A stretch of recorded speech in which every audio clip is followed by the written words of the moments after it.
live stream lecture. My name is Julian, and I'm so glad that you're here. Today, we're going to be starting a brand new lecture series, which is going to be titled The Divine Madness. And before I begin this lecture series, I just want to say that I am very pleased to share with you that my new ebook, my latest ebook, the newest installment in our ongoing ebook series titled And Yet It Moves, is now available exclusively on Patreon for members of our patron community. If you're new to this project, essentially every 3 months, at the end of every lecture series, after every 12 weeks, I compress all of the lectures into a short volume, which I rewrite and then release to patrons so that you can reread and re-experience the lectures in a short, readable format. And so as of today, May 1st, if you are a patron, you can download my ebook, which is titled And Yet It Moves, 5 Lessons on Zizek, exclusively on Patreon.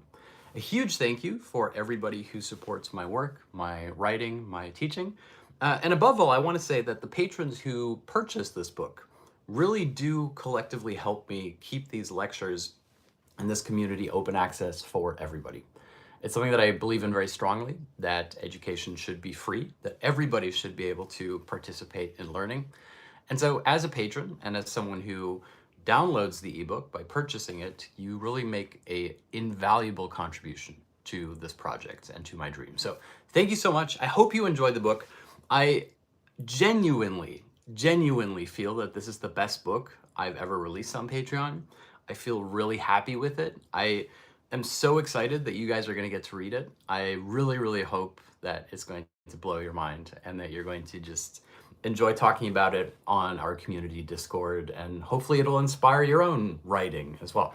So, And Yet It Moves, 5 Lessons on Zizek is available as of today on www.patreon.com/Jeneline and Julian. I'll post the link as well. Okay, so before we begin, I want to say this is going to be a 12-week lecture series starting today, in which I want to inquire into Zizek's interpretation of Christianity, his theological analysis. But I want to do it in a way that expands the horizons of Zizek's thought. So we're not just going to focus on Zizek and Chesterton, but maybe also delve a little bit deeper into Schelling and other theological ideas about the nature of the absolute. This is going to be an introductory lecture into some of the key concepts and ideas within so-called continental theory and philosophy, with perhaps a slightly more strong emphasis on German idealism, as per usual, but also Freudian Lacanian psychoanalysis. If you're new to this community, this is a weekly lecture series that I've been hosting for the past 2.5 years, pretty much since the pandemic started. When the pandemic began, I was still working as a lecturer, which is the UK equivalent of an assistant professor at Oxford Brookes University. And at the time, I began live streaming a weekly lecture for students who were stuck at home. And since then, it's of course no longer just the students who I knew in person at Oxford Brookes. It's become everybody who wants to join from around the world, and I feel incredibly blessed. So thank you so much for being a part of this community. And it's an incredible feeling that we get to end a lecture series, publish an accompanying ebook, and then jump right into the next series. That is so incredibly invigorating to me, and I hope it is to you as well. If you're joining me from somewhere around the world, please do leave a comment letting me know where you're joining me from. It makes me incredibly happy knowing that we are connected around the world.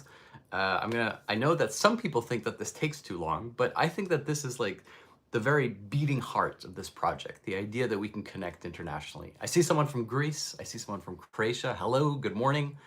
It makes me very happy when you let me know where you're joining us from.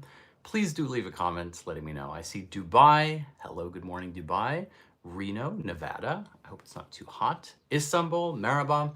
Hungary, Turkey, hello. Germany, guten Morgen. Portugal, bon dia.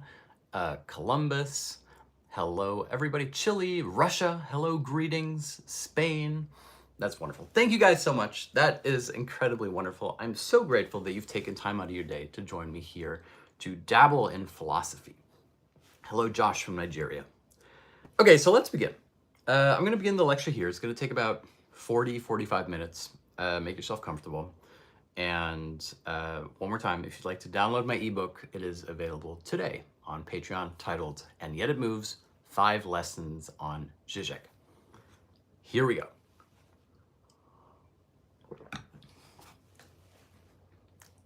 It's always struck me that one of the defining characteristics of a true revolution, an era-defining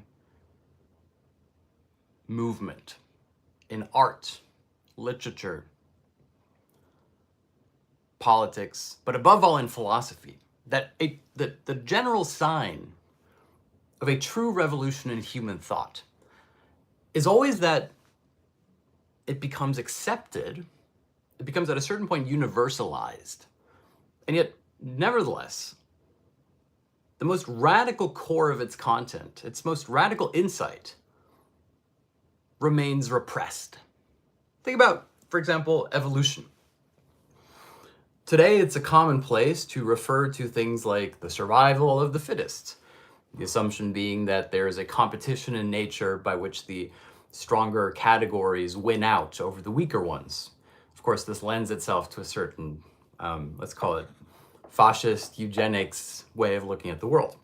And yet, fundamentally, the radical insight of Darwin's theory isn't that we have a competition staged among characteristics that naturally lead to a universal victor, but it's something much more traumatic, much more difficult to confront. Darwin's central insight, which we completely repress, is that, strictly speaking, the nature of the fittest is completely contingent. It's accidental. It's not that we have an a priori determined characteristic that is a strength, that therefore wins out over all the weaker ones. It's that, strictly speaking, the identity of the fittest, which isn't a Darwinian frame of reference usually, the identity of the fittest is something which emerges retroactively. That we have a otherwise contingent set of circumstances in which some characteristic becomes dominant and then retroactively appears to us as being that which was necessarily the stronger one. Here you can actually see something similar that happens in that beautifully traumatic moment before an election has been called, in which the entire world seems to hang in the balance. And of course, to comfort ourselves, to try to deal with this moment, this gap, we turn on the television or we go online and we look at projections and statistics and we listen to news anchors tell us which states are going to which, political party. And yet fundamentally this gap that emerges in which momentarily everything appears to be possible is then retroactively filled in as being one of absolute necessity. This is why I always think it's so wonderful that journalists, for example, will write, whenever there's a presidential election, the journalists will write 2 stories. They'll write a story in which the Democrat wins, and they'll write a story in which the Republican wins. And then depending on who ends up winning, that's the story that is published. And isn't this true for our entire collective consciousness about political change? That as soon as one person has won an election, we retroactively come up with all these rationalizations about how it was inevitable and how we knew all along that this is something that was going to occur. We start reassembling the facts in a way that suits what has occurred. And this isn't just true in politics, this is also true if you think about sports. One of the pleasurable things about watching sports, I believe, is that it stages the enjoyment of this gap, in which for a moment anything could happen. A team is 20 points ahead, but could still end up losing. That when you go into a game, you don't, strictly speaking, know who's going to come out on top. You may have the metrics and the statistics and the sort of overwhelming knowledge that one team is stronger than the other team, and yet nevertheless there's this empty space in which you know that as soon as the final whistle is blown, retroactively there will be a narrative that justifies that which just has occurred. Now, this is the, if you will, traumatic insight of the Darwinian theory of evolution, which is, it's not that we're on a linear trajectory moving towards our highest form, by which, like evolving Pokemon, we leave behind our weaker selves until we've ascended to the I don't know, the most rare form of our being. It's not that battered by hardship and difficult circumstances, the organic form becomes stronger, levels up, as it were. The truly radical insight of Darwinian evolution, which nevertheless remains completely repressed today, is precisely that there's a kind of contingent, horrific force at the core of nature as such. That nature, in this precise sense, is a kind of divine madness that we cannot encapsulate properly, that we try to impose logical order on, and therefore nature appears to us as having a structuring logic which emerges precisely in the fact that it appears to have none. Now, the two ways in which we can deal with this traumatic insight of Darwinian revolution, the Darwinian revolution in thought, is either to mystify, to dabble in mysticism about, Mother Earth theories, in which Mother Earth is this original, kind-hearted Urgrund that we have to be returned back into, that we have to treat Mother Earth kindly, and that if we don't treat her kindly, she will wreak vengeance upon us. That's one way of dealing with it. A New Age mentality apropos of the Earth, which therefore, strictly speaking, is a return to not only a kind of anti-evolutionist stance, but not even a properly Christian one. That's a pagan approach to the idea of the inscrutable, unknowable essence of Mother Earth as Gaia. The second way in which we can try to cope with this Darwinian revolution is to essentially neutralize it, to essentially argue that Darwin's theory of evolution is therefore the survival of the fittest, by which we, by means of our mere existence, are already an indicator that we are somehow triumphant of that, over that which has come before. And yet, nevertheless, here we can see that these two responses, the sort of vulgar Darwinism versus the return to a mysticism of the Gaia Earth theory, nevertheless function in roughly the same manner. After all, isn't this precisely the way in which ecological disaster today is presented to us, as we have a responsibility for the Earth which we have not properly taken care of? That the Earth, rather than being the all-powerful mother figure, is therefore this needing object that has been placed in our care. Here we can also see recently the interest of those lawsuits that argue that one can bring a lawsuit on behalf of the Earth itself, that certain ecological crimes are therefore crimes that are committed against the person that is nature. Here we have a personification in legal secular terms that, strictly speaking, mirrors the mystical element of the Gaia Earth Mother theory, except in its seemingly opposite form. But if the central insight of Darwinian evolution is precisely that necessity is, strictly speaking, a retroactive veneer that is imposed upon contingency, in other words, the contingency of necessity itself, isn't the same true for other revolutions in human thought? Think about, for example, Plato's teachings, as it were. The whole point of the Socratic dialogue is precisely that it resists the sophistic method of teaching or of wisdom. Plato was one of the skeptics of wisdom, if you will. Plato didn't trust the idea of wisdom. Hence also, if you look at what Plato was able to do, Plato essentially used the rhetorical strategy of the sophists, which was the most commonly dominant accepted frame of interpreting reality at the time, and he turned it against itself. After all, how else can one read the Socratic dialogues if not as an almost satirical inversion of the sophistic rhetoric, where the master speaks to the student and the student says, "Oh, sir, you are so wise, you are so enlightened," etc.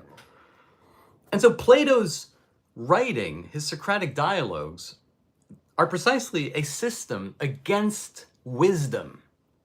And I mean this in a strictly, very precise sense of the word of system, as in German idealism. Namely, the system emerges not in the wisdom that is linearly projected onto the receiving subject. It's not that Plato tells you how to live through Socrates. Instead, through the very form of the Socratic dialogue, we have examples that stage the idea of a system of ontology in the first place, the nature of being and the transition from being into existence, the dialectic. However, while Plato has become, in a sense, completely accepted, while his ideas are not just fundamental for the emergence of the early Christian church, but also today exist as like the first philosopher, etc., the fundamental core of Plato's teaching is nevertheless something which we repress, that we cannot deal with, which is that, strictly speaking, there is no wisdom, no rule for life that can be trusted. You can read Plato in its entirety and find no rule for life. Nevertheless, if you go into any bookstore, you will find volumes where it says what the ancient Greeks can tell us about the good life, what Plato said about living well, the 10 wisdoms from, from the Socratic dialogues. This insistence that we therefore take from Plato that which Plato was completely against is another example of a genuine revolution in human thought. A new form which emerges, which is the Platonic system, the method in which the form of the dialogue exchanges its own content, which becomes universalized and is nevertheless fundamentally repressed. We cannot cope with it. Think about the Freudian, quote-unquote, discovery of the unconscious. Is there a better example one can think of when it comes to a revolution in human thought that is completely universalized into the mainstream, and yet of which the core insight is completely constitutively repressed? Everyone knows the reference to the Freudian slip. Everyone understands the basic reference to the Oedipal complex. These are ideas that run through the DNA of our art and our culture and our way in which we talk about politics and society. And yet, fundamentally, the core psychoanalytic insight, which is the insight that we do not know what we really want, and that fundamentally we exist as the retroactive marker of repression, is something that we cannot accept. To put that differently, in the same way that Darwin argued that the survival of the fittest wasn't simply the elimination of the weak so that the fit can emerge, but precisely that retroactively it was the fit which appeared to us as the necessary iteration of the contingent circumstances.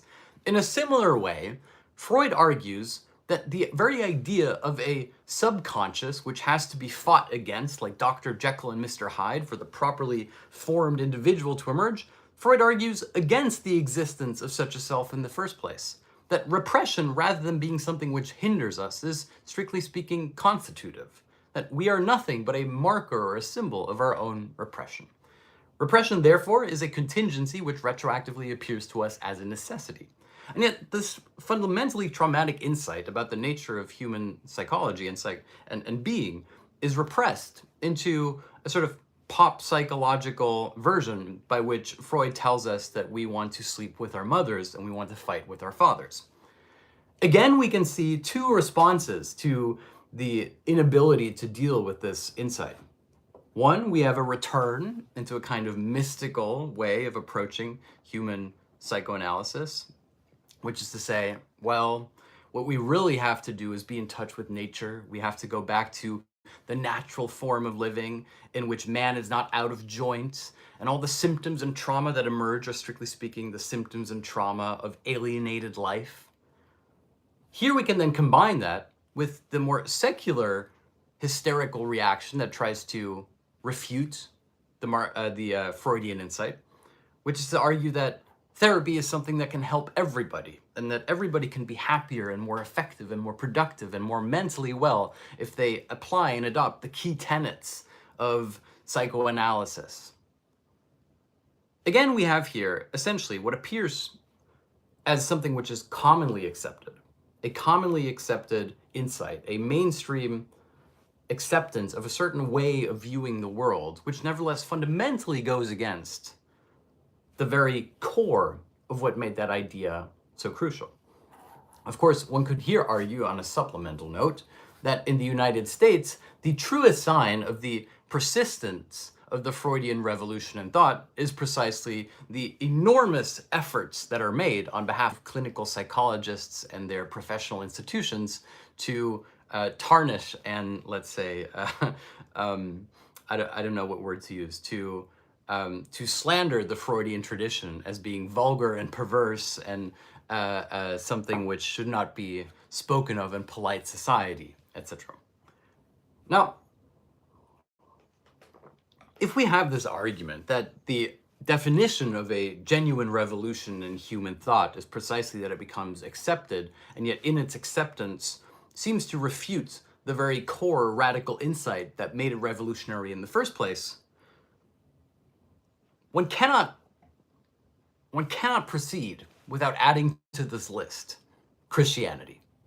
After all, Christianity is the ultimate example of a revolutionary idea, a transformation in the logical order of things that has become completely globally universalized and accepted by billions of people, and yet fundamentally remains completely incapable of confronting the truly revolutionary nature of what occurred with Christ on the cross.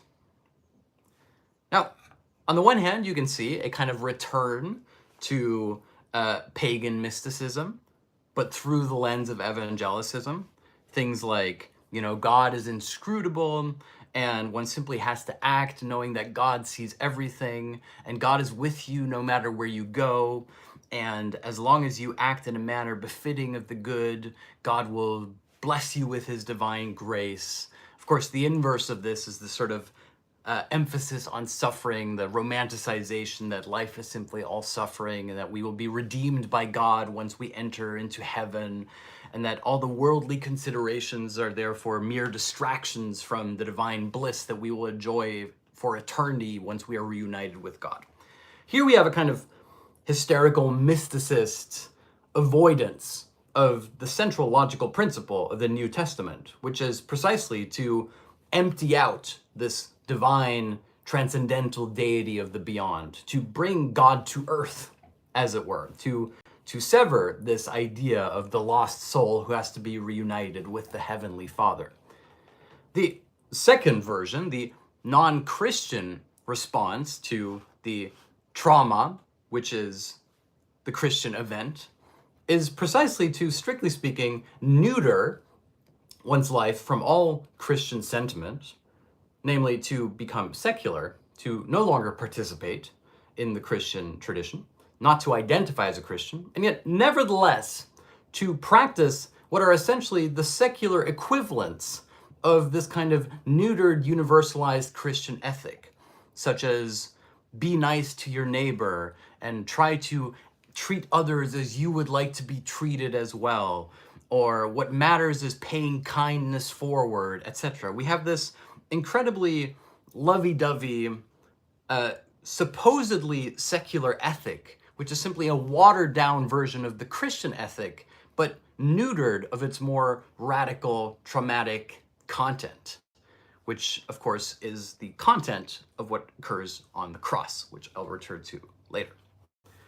Now, this means that, strictly speaking, in order to properly engage in philosophy, one has to always delve into the core insights of revolutions in human thought that are repressed or that are denied. This means that to properly, quote unquote, be a philosopher today, one has to engage not just with the content of the thoughts, like what Plato taught, what Freud taught, what Darwin taught. After all these writings were a form of dialogue, not teachings in the precise sense of transferring wisdom, but precisely a kind of scratching at received wisdoms. To look at these ideas and to examine the way in which they are both accepted and rejected today. And then to identify what is the kernel, the remaining kernel of these ideas that remain so radical and revolutionary that we cannot properly grasp it today. I'll give you an example of this actually that comes from the theory of ugliness and beauty and the way in which Schelling conceives of it. Now, usually we think of beauty as being like the highest aesthetic form. This is like a classic sort of Burkean idea of the sublime, which is that whenever we see something which is beautiful, we have here a trickle-down economy of the ideal or pure form. And you see this within like sort of vulgar, simplified Christianity as well, where you know, a man walks on the street and sees a very beautiful woman and says something like, here we have an example of that God has truly touched earth. Here we have in walking form God's grace, etc., right? It's an incredibly vulgar idea, of course, to dehumanize someone's aesthetic features into having been touched by God in that way. Of course, the obscene inverse of this argument is that those who appear ugly have not been graced by God or haven't been touched by God, etc. This is the sort of classic conservative theory of beauty, which is that it represents not just an aesthetic ideal, something which is perfect, but that it is itself a representation of the perfect. This is also, if you go to sort of classical theories in antiquity of music and of form, within architecture or art, the belief is that we have the perfect form that can be reached, and that if we reach the perfect form, we've therefore taken one step closer towards the divine. Against this, Schelling argues, and this is something that Zizek develops in his essay on Schelling as well, which is quite interesting, that beauty and ugliness are not simply binary categories. In fact, ugliness is not a subtraction from beauty. It's not that we have beauty as the standard from which ugliness is a deviation. Instead, ugliness is something which cannot be properly categorized, something which seems to defy where it ought to be placed amongst the things which are considered beautiful. Now, I'll give you an example. This means that, strictly speaking, you cannot take something which is ugly and put it somewhere nice and thereby make it beautiful. In other words, the nature of that which is ugly is not that it is improperly placed, that it has to be put in its right context. It's not that it's simply a matter of perspective or a kind of relativism by which something can be ugly to some and beautiful to others. Instead, the idea of the ugly is that which is out of joint with itself. That, strictly speaking, it is a marker of that which does not fit within the pre-existing categories of the aesthetic.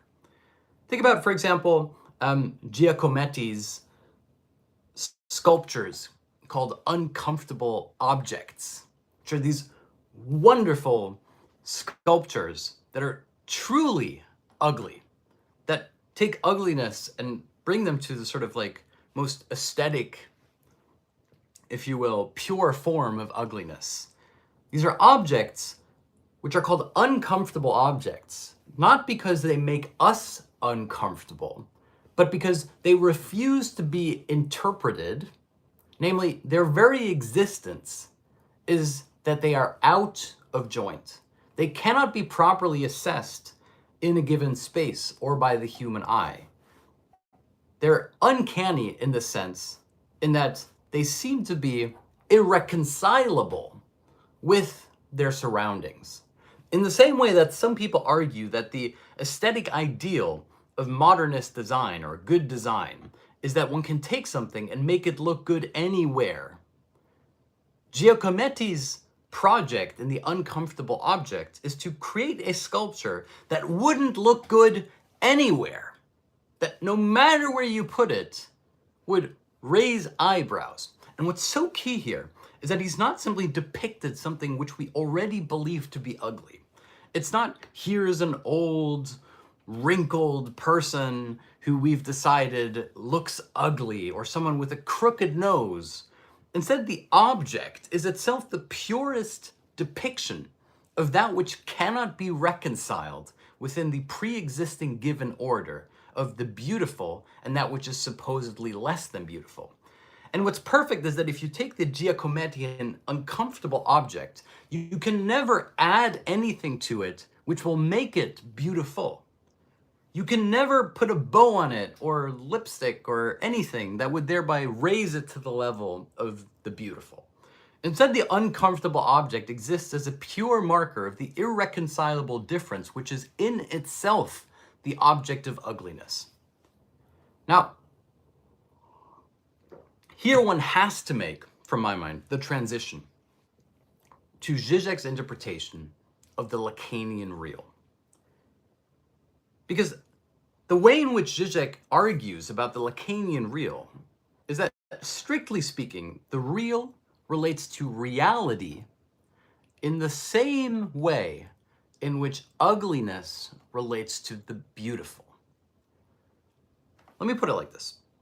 Lacan's central thesis in his psychoanalysis is that we cannot access reality directly, that we only access reality through fantasy. In other words, reality isn't the a priori given substance of our existence, from which fantasy is a deviation that we oppose on it as a kind of coping mechanism. Instead, that reality is, strictly speaking, horrific. Reality is ugly. And that we fill in reality, we access it through subjective fantasy. Therefore, fantasy is no longer a deviation from reality. Fantasy is how we access reality. Strictly speaking, therefore, reality is simply the real, which has been supplemented through fantasy. Hence why underneath reality always lies the real. The real as the horrific, ugly object. And yet, we cannot take out the ugly object without also losing that which is constitutive to reality. An example that Zizek gives. He says, isn't the truest sign of love not that you simply enjoy being with your partner, but that you accept all of the things which are irreconcilable with the image that you have of them in your head? For example, isn't one of the most genuine characteristics of a relationship which has become serious that one has watched the other person go to the bathroom? That one will be standing in the shower, having a conversation with the other person who is defecating, for example. Isn't the truest sign of a relationship that one engages in conversation about things which are horrifically personal and usually kept at bay? Here one should understand again in terms of reality and the real. The real is, of course, that strictly speaking, every human being is, as some people on the internet like to say, a flesh bag. That underneath the veil of appearances of our identity, our personality, the way in which we engage with others, that strictly speaking, underneath, we are walking bags of flesh that have to do things like go to the bathroom every couple of hours. Therefore, love emerges not when we find the partner who is perfectly suited to our outward appearance. Love emerges when we find somebody who we can confront this abysmal real with, which is that we know that underneath the veil of appearances, they too are simply a bag of flesh. Zizek likens this also to the emergence of sexuality. Sexuality, rather than being the sort of natural animalistic tendency by which one has to procreate, instead, sexuality is the imposition of numerous layers and frames of fantasy, both onto the other and onto yourself.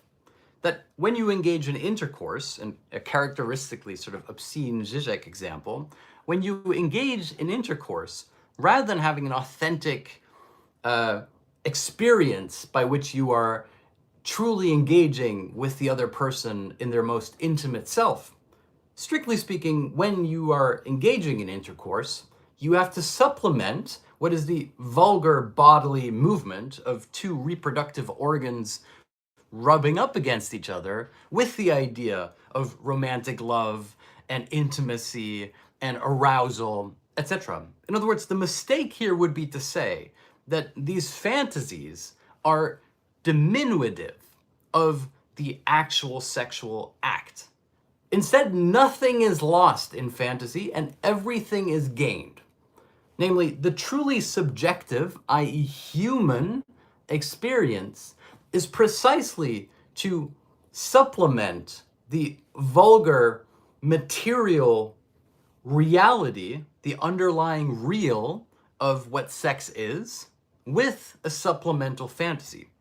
Here one should point towards the supposed naivete of children who discover sexuality for the first time, who approach it in a strictly speaking mechanical way. This is the adult fantasy par excellence, the adult who tries to explain to the child that sex is simply a mechanical operation by which one object fits into another object in a certain way, whereas the preoccupation the child has is precisely, why are my parents appear to be in pain in another room?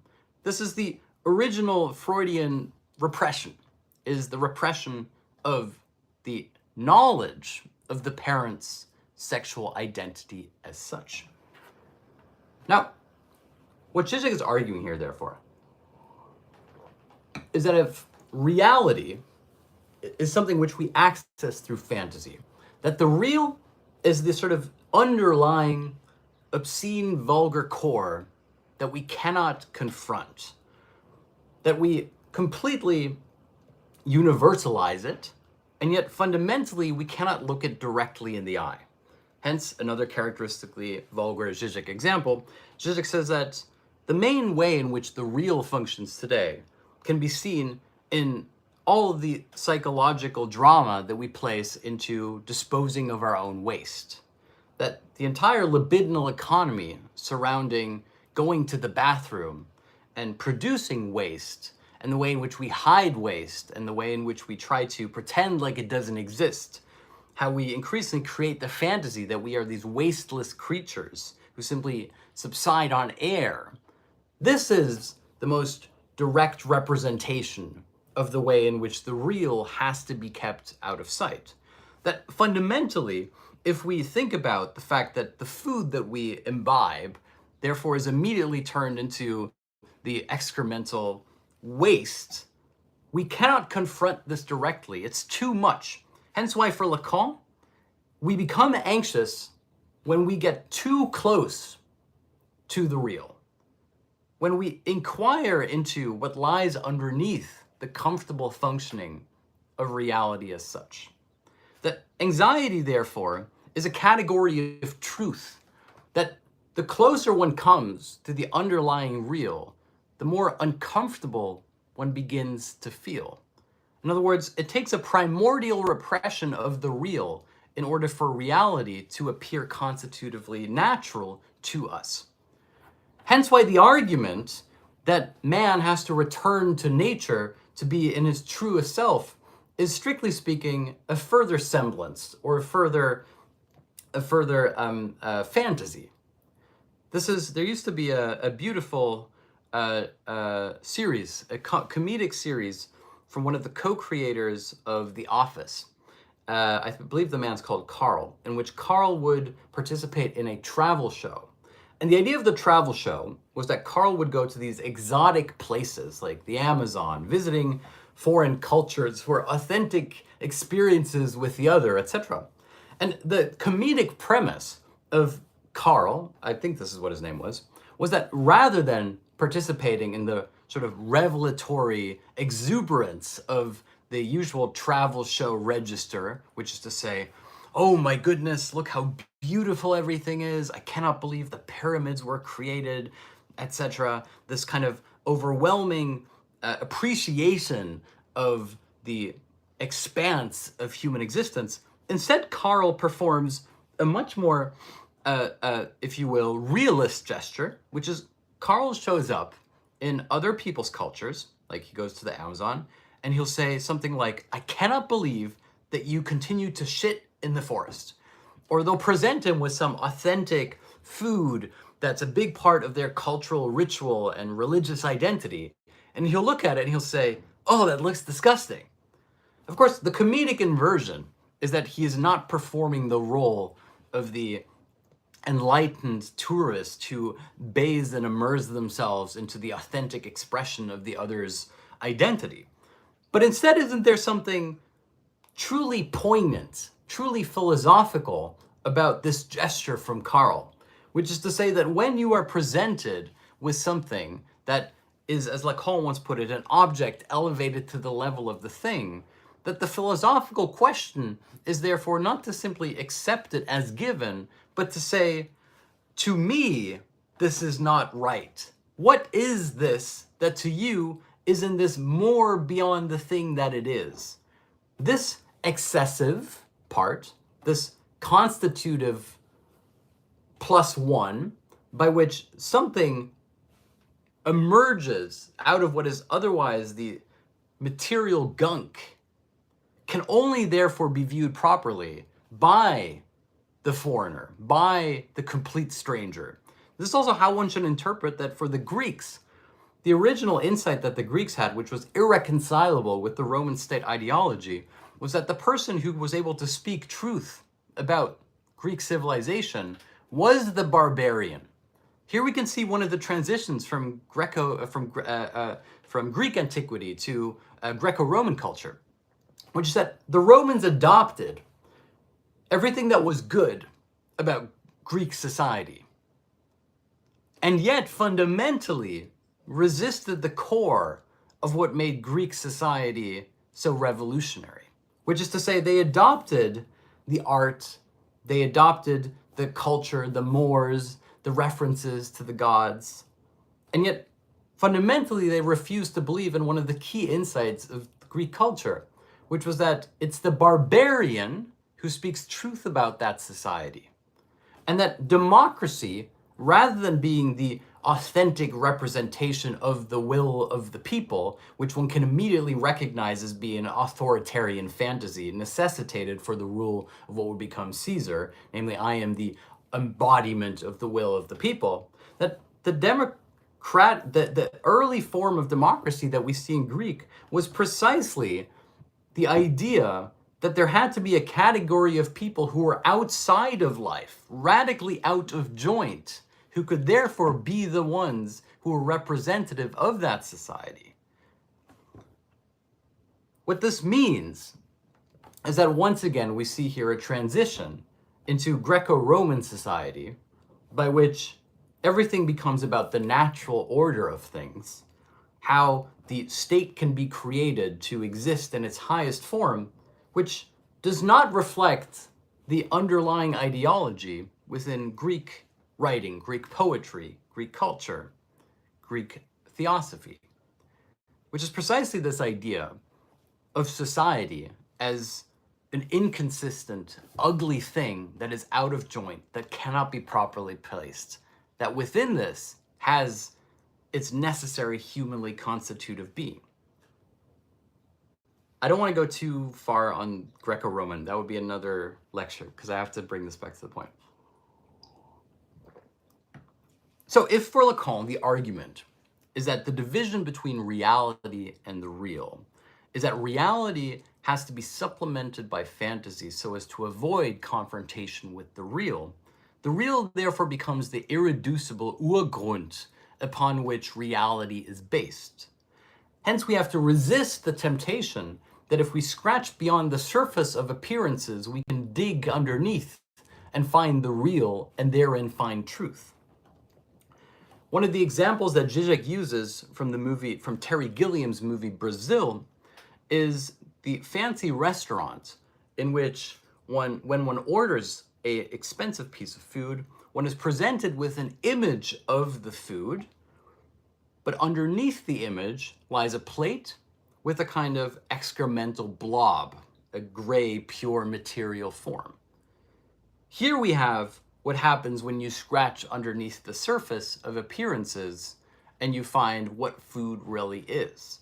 However, the key ontological argument here is that this excremental thing that lies underneath the veil of appearances is therefore precisely not the natural form of that which is, but that the natural form of that which is that which is irreducibly mediated by the subject. This means that the subjective stain, the imposition of the fantasy frame upon seemingly neutral reality, is strictly speaking constitutive to reality as such, irreducible from it. Without it, there would be no reality. There would simply be the material substance devoid of its representation and therefore properly excremental.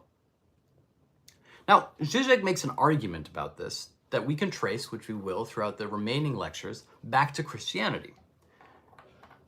Zizek engages with Schelling. Schelling argues for a divine madness. And here's what Schelling means by divine madness. Schelling asks the very poignant question: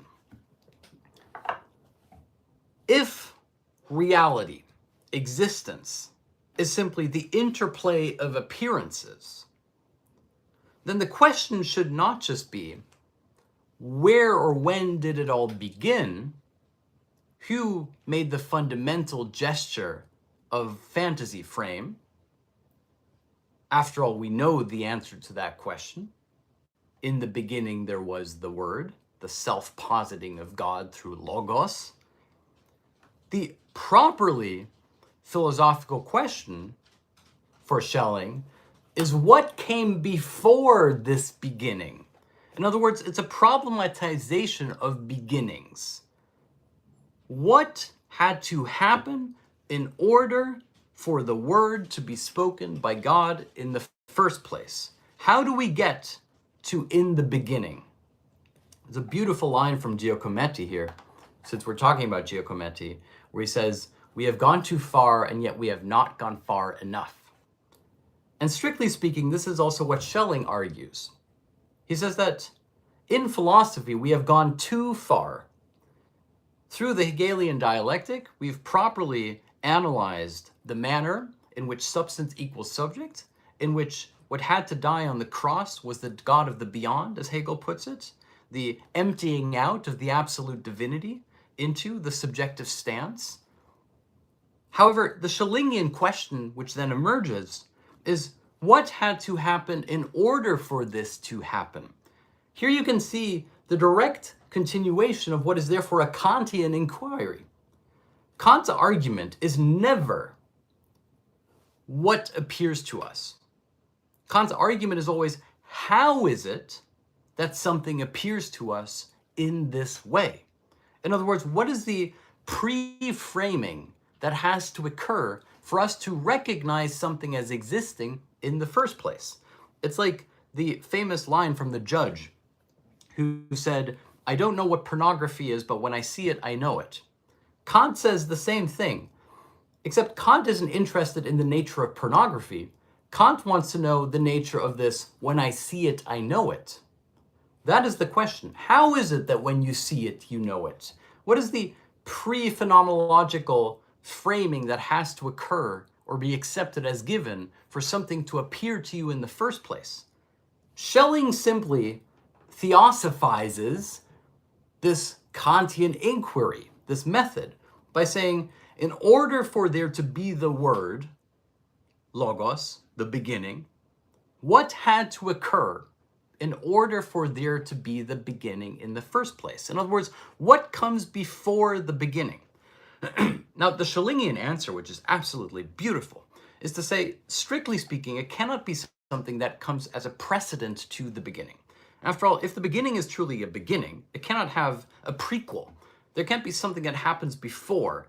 There has to be instead something which sets in motion a temporal sequence which before that was atemporal, out of time, out of place, something which could not be reconciled or placed within what appears to be the linear unfolding of being. Schelling therefore posits that before the beginning, there was the properly constitutive paradox of a God who insisted that there could be nothing except him, a purely solipsistic God, and that in the egotism of God's all being, namely I am one, God therefore created the excessive excremental other, which is that if God is all, then by definition there has to be that which is not God. And that therefore God, in his insistence on being one, created a trap for himself. Like an animal, which the more it contorts itself in a trap, becomes deeper immersed in the trap, God as one was also, therefore, representative of not one, namely difference. For there to be one, there had to be not one.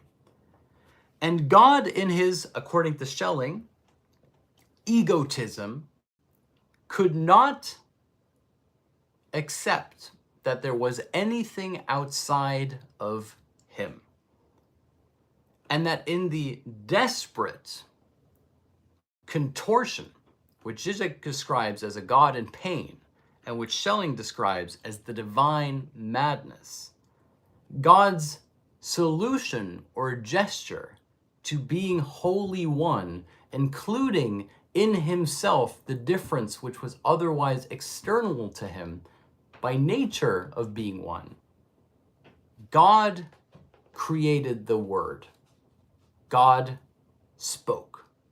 God, therefore, and this is the key utterance for Schelling, God contracted being. And of course, in a Schellingian way, we have to understand contract in two different ways. It's a wordplay. God became ill with being. God succumbed to the virus of being, of existence. It happened to him. He contracted it. But also contraction in the form of a shrinking. And that God, in his very desire to be all expansive and all inclusive, therefore shrunk into material necessity, which is existence. Therefore, strictly speaking, we should once again reject the mystical reading of the yin and yang by which God was both light and darkness. God was both one and not one. But that precisely God's, I want to say megalomaniacal, but it's not, God's desire to truly be one was therefore something which irrefutably created not one. For the idea or the concept of one to exist, there has to be that which is exempt from it. And that in the very desire for oneness, God as one, the absence of one, the possibility, the refutation of oneness came into existence as well. God created, but specifically contracted being. Therefore, strictly speaking, existence is an illness which begets God.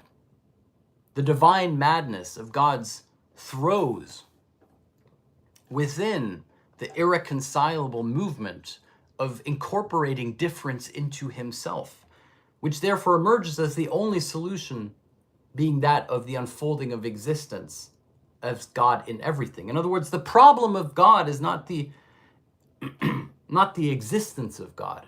It's the problem of the inexistence of God. Now, Zizek takes this idea of the divine madness and he supplements it with what he calls the obscene core of Christianity, which we can talk about in the next lecture. But fundamentally, Zizek's argument apropos Schelling is that in the same way that God cannot be placed amongst things, in the same way that God, in his insistence on being one, therefore had to supplement himself through external being, that this makes God ugly. That ugliness is a category of truth. that the ugly is that which is irreconcilable in itself. And that this ugliness, like for Giacometti, the uncomfortable object, is the sign of the divine. That divinity is none other than that which has no place except for that which exists in tension with itself. That which is strictly speaking extimate, to put it in Lacanian terms, and from which derives the symbolic necessity of existence in order for it to be reconciled with itself. In other words, that God contracts being, that in the beginning was the Word, but it was not God who spoke the Word, it was the Word who spoke God into existence. And in this emptying out, this self-relating negativity, to put it in Hegelian terms, of God, takes on a specific material form, which is man, subject. Man is therefore the excremental category of God. Man is therefore the properly vulgar, real, material core underlying the reality of God. God as the fantasy frame underneath which lies the vulgar material core of humanity as such. In other words, the radical ontological conclusion which Zizek draws from taking Lacanian psychoanalysis into Hegelian, Schellingian metaphysics and applying it to theology, is essentially the argument that humanity is the lowest which is the highest. Humanity is that which God cannot reconcile with. That in the same way in which we cannot properly confront the excremental truth of our flesh bags, of our waste, that God cannot reconcile himself with the necessary excremental waste, which is existence, which is subject, which is man. And that yet, however, in the same way that when one is in love, one loves someone not for their appearances, but one loves them for this real, this horrific inside, that true love is therefore precisely the person that you can talk to while they're going to the bathroom, that you can confront this real. In the same way, Christian love is therefore the love that God has for humans, even though the human material core is the waste, the excremental excessive plus one that persists within God himself against his own volition. Therefore, man is God's symptom, as it were. Man is God's waste. Man is God's real. And that when God contracts being, the world comes into being, logos, the symbolic necessity to access reality by supplementing it through subjective fantasy.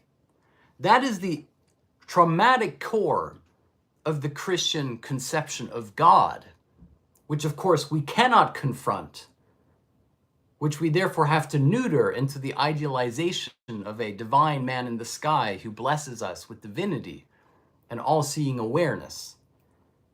That is the divine madness of a God who is in pain, a God who is in himself incomplete. A God who has as his necessity the contraction of being and the supplementation of the properly excremental, therefore, material, real, of subjective existence. In other words, existence in the world of appearances is not simply the deviation from God, from the ideal, but how the ideal appears to itself in its seemingly corrupted form. That in the same way in which the central question of Christianity is not simply the absence of God, but how the absence of God creates its own presence, that, strictly speaking, the divine and the profane, the highest and the lowest, are not mere opposite categories, but that they are one and the same, that the highest resides within the profane, that the ideal resides within the subjective stance, or as Hegel put it, substance equals subject. Fundamentally, one can look, therefore, back towards the theory of ugliness and beauty. After all, one of the markers of ugliness is not something which is wrong, but something which is lacking. Think about someone whose nose is missing, like the Phantom of the Opera, one of Zizek's examples. This absence, therefore, becomes its own presence. Therefore, what makes it ugly is not that it has the constitutive features of that which is deformed, but what makes it ugly is precisely that it is missing something which it has to have. Its absence becomes constitutive. Therefore, strictly speaking, God's presence in absence, his being there, is ugly. It's profane. It's the lowest. And yet within this ugliness, this profanity, which is existence, therein we find the highest. That the lowest is not the mere deviation from the highest. It is the highest in its own opposite form. It is the highest unto itself. And therefore there is truth in the category of the ugly, in that which is irreconcilable with itself, which cannot be properly placed amongst the order of things. And within that ugliness, one finds God. That is the divine madness that we will be exploring in this lecture series. Thank you guys so much for watching. This has been the first installment in which will be a 12-week series on the nature of Zizek's argument apropos Christianity, theosophy, the Hegelian, Kantian, Schellingian approach to the idea of God. Of course, there's going to be a generous sprinkling of psychoanalysis as well. This is going to be a 12-week series that I invite you to join me on. The first lecture probably raises more questions than it can answer, but we have 3 months to delve into these ideas. I want to end on one note. Slavoj Žižek, whose ideas form one of the bedrocks of these lectures, Slavoj Žižek himself characterizes himself as a Christian atheist. What he means by that is that he believes that the best way to be a Christian today is to engage with the seemingly irreconcilable ideas within the Christian faith and tradition, and to look at those instead of simply looking at the institution of the church.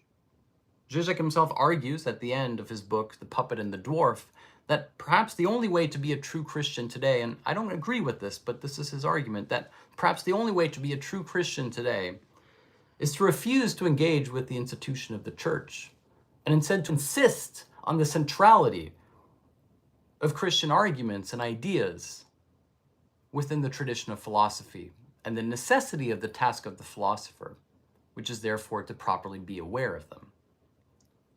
That is Zizek's argument, that to be a good Christian is to be what he calls a Christian atheist. Now, I'm not sure that I agree with this stance. I think it's a characteristically evasive way of engaging with Christianity. I believe that to engage with Christianity, one has to be willing to risk it all. One has to be willing to go all the way. That in today's world, it's perhaps a sign of courage to insist that one believes rationally, that one believes not simply as an irrational fool who's a mystic who believes in the idea of a divine other, but to instead insist that the engagement with the idea of God is a central concept within philosophy, and that therefore to be a serious person, one cannot go without the consideration of the divine. And therefore what I'd like to do in this series is I'd like to approach the idea of the irreconcilable, horrific, traumatic core of Christianity, which is repressed in its constitutive form today, its institutional form, and to go back to that and to ask why it is that we struggle to look Christianity in the eye today. What makes it an almost vulgar confession that one takes the Christian idea serious? whether one is an atheist or not. On that note, thank you guys so much for watching today. I'm very excited that my new ebook is now available. I'm really, really proud of it. I think it's the best ebook we've produced so far. A huge shout out to Jeneline, who has edited the texts extensively. And if you'd like to read the book, which is called 5 Lessons on Zizek, and Yet It Moves, a small volume on Zizek. If you'd like to read that book, you can purchase it exclusively on Patreon. And by becoming a patron, not only are you joining our international community of like-minded thinkers and students, you are also helping me finance this project, which is entirely open access and available for anyone to join on Instagram and YouTube. So on behalf of everybody, including myself, thank you for being a patron and thank you for being part of our community. I will see you next week.